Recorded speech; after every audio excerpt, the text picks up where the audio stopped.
Если вы думаете, что состязание в несчастливых участях жизни – это лишь забава утомленных от ожидания пожилых людей в коридорах поликлиники, то вы заблуждаетесь.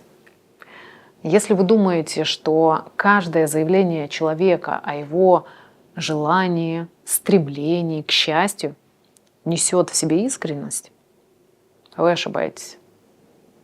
Если вы думаете, что каждый, кто переступает порог кабинета психолога, приходит, чтобы ему стало как-то легче, лучше, понятнее и счастливее, вы тоже не до конца правы. Такое уже привычное, почти родное несчастье люди часто рьяно защищают, оберегают и обнимают крепче, чем любимого. И они даже готовы множить свои страдания. И нет, это не шутка. Я думаю, что существование и процветание в природе каких-то мотивационных тренингов, мотивационных вебинаров и прочего возможно именно благодаря тем, кто цепляется за свое несчастье, отказываясь от перемен. Почему? Потому что участие в подобном – это иллюзия действия и иллюзия попытки что-то поменять. Изменения, они не случатся там, где вас вдохновляют обещаниями успеха. Воу, посмотри на меня, делай как я, у меня получилось, и у тебя получится. Человек, приходя на подобные мероприятия, он будто даже бросает вызов. Ну, давай, попробуй убедить меня что-то изменить в своей жизни. Да, попробуй, все равно у тебя ничего не получится. Иногда я встречаюсь с подобным и в своем кабинете. Когда клиент, например, с порога говорит: не помню, какой вы по счету у меня психолог, но мне все равно никто не может помочь. И будто вот в воздухе висит такое продолжение. И я пришел к вам тоже, чтобы убедиться, что мое положение безнадежно и исправить ничего нельзя. Он бесспорно найдет этому подтверждение. Конечно, мне важно, чтобы вы меня поняли правильно, поэтому сразу оговорюсь, что я не умаляю реальность человеческой боли или какие-то сложности, иначе бы я не была в помогающей профессии. Но мне бы хотелось, чтобы вы увидели ясную картину без иллюзий и самообмана. И если это удастся сделать, это будет уже достаточно хорошим результатом. Не ошибусь, если скажу, что люди всегда стремились и стремятся разгадать формулу счастливых, успешных людей, проследить их жизненный маршрут, чтобы понять, как они к этому пришли. И если сократить ответ до смысла, то счастливые люди однажды очень твердо решили, что они будут счастливыми. В то время как несчастливые однажды решили, что они будут несчастливыми. То есть это вопрос решения. Выбирать счастье или выбирать несчастье. Но есть одна существенная разница. Счастливые люди признают, что это их выбор. Несчастливые люди никогда не признают, что это они сами этот выбор совершают. Диалог с несчастливым человеком в моем воображении звучит так. Ты только посмотри, что мне досталось. Вот он, этот фрукт. И он так отвратительно пахнет, что весь воздух в комнате пропитался этой гнилью. К тому же он несъедобен, и мой голод только усиливается от его присутствия. И он занимает столько места. Я не могу больше это терпеть. Ты можешь избавиться от этого фрукта. Посмотри вокруг. Рынок изобилует разнообразием фруктов, каждый из которых может принести тебе разнообразные, новые вкусовые ощущения. Попробуй выбрать то, что доставит тебе удовольствие.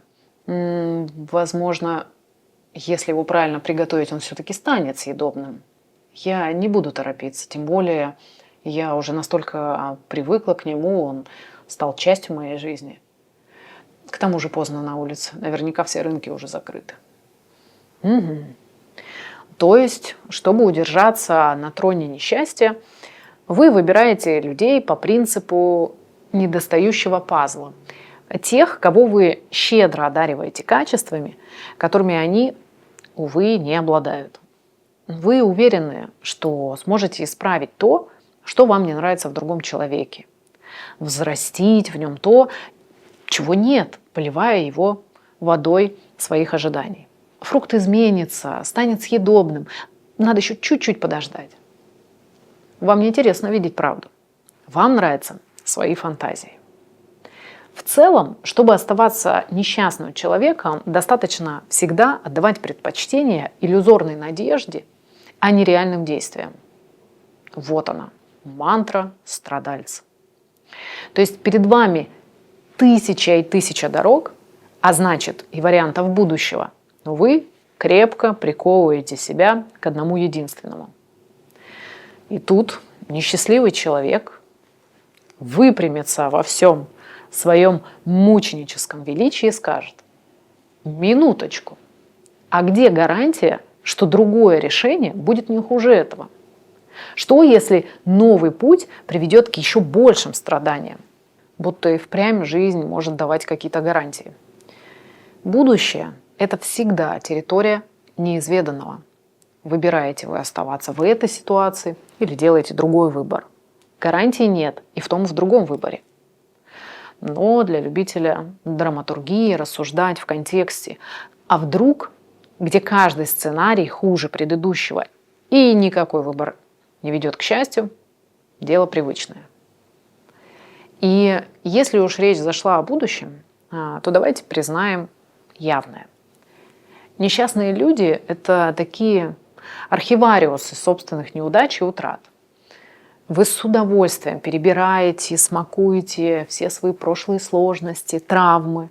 Вы вспоминаете времена, когда вам было тяжело, или когда вы принимали ошибочные решения, или чувствовали себя одинокими, или вас предавали.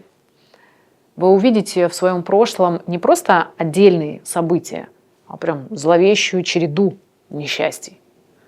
И вам будет неважно, что, собственно говоря, вы как-то выкарабкивались из всех этих передряг, с этим справлялись, что говорит как минимум о вашей адаптивности.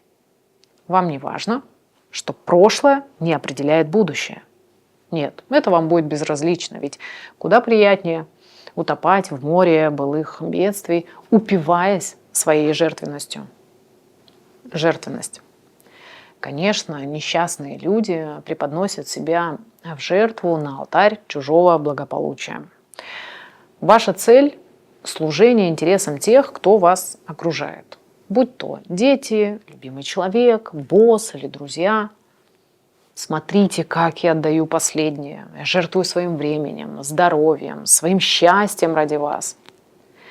И в глубине души вы ждете, что кто-то наконец заметит ваши труды и вознесет вас на пьедестал признания. Не получая этого, вы не сдаетесь и решаете, что просто нужно получше продемонстрировать свое самопожертвование.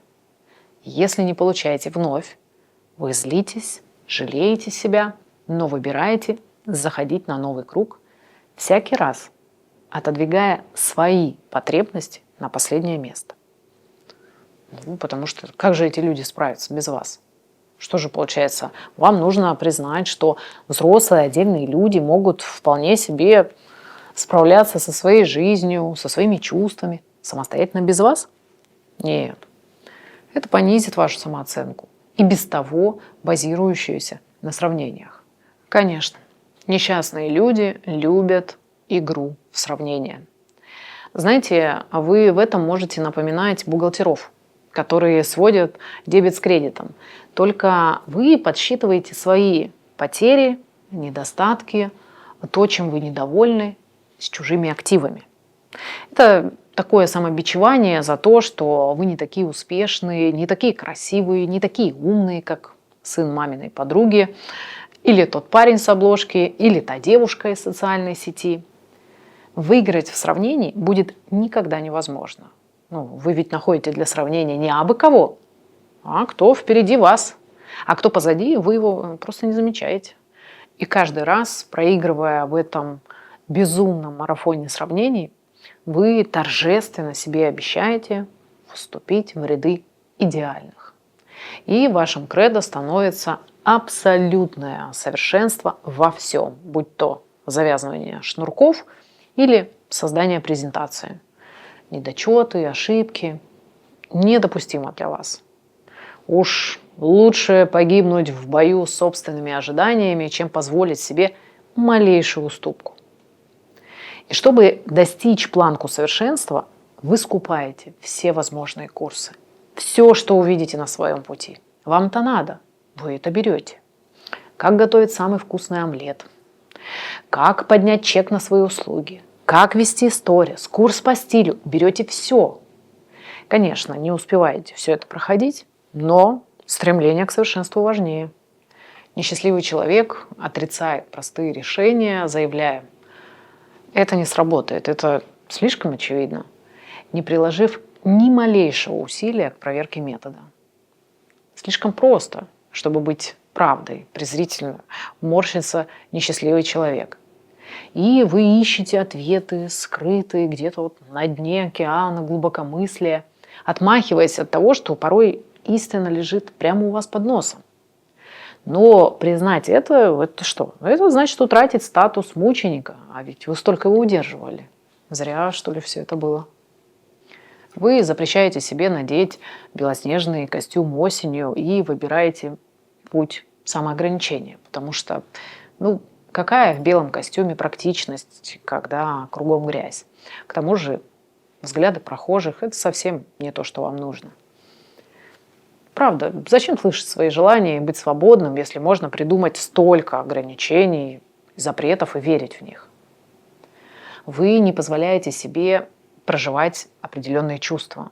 Злость, агрессия у вас тоже под запретом. Вы всегда должны быть невозмутимы. Вы много думаете. Очень много думаете.